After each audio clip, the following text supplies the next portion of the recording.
Hey everyone, it's Corey from Meat and Potatoes Organizing, and welcome to this week's Just the Tip. So, as we are getting into spring and getting closer to summer, I wanted to talk about packing and unpacking tips. So, the one tip that I would love to share with you today is how to pack your house more efficiently.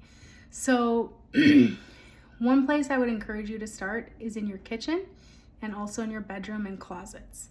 Those are going to be the most time intensive areas, and they're going to take the most amount of time and headspace. And also it's where you could potentially donate, discard, recycle a lot of your things that you don't need to bring to your next house.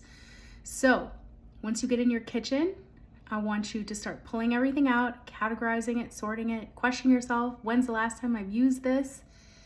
And from there, make some decisions about what you really want to bring with you to your new house.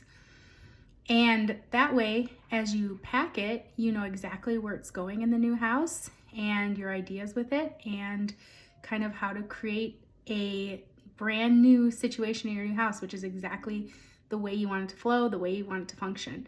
So this week's Just the Tip. Get started in those major areas and do as much of a declutter and discard as possible before you pack those boxes. All right, I'll see you next week.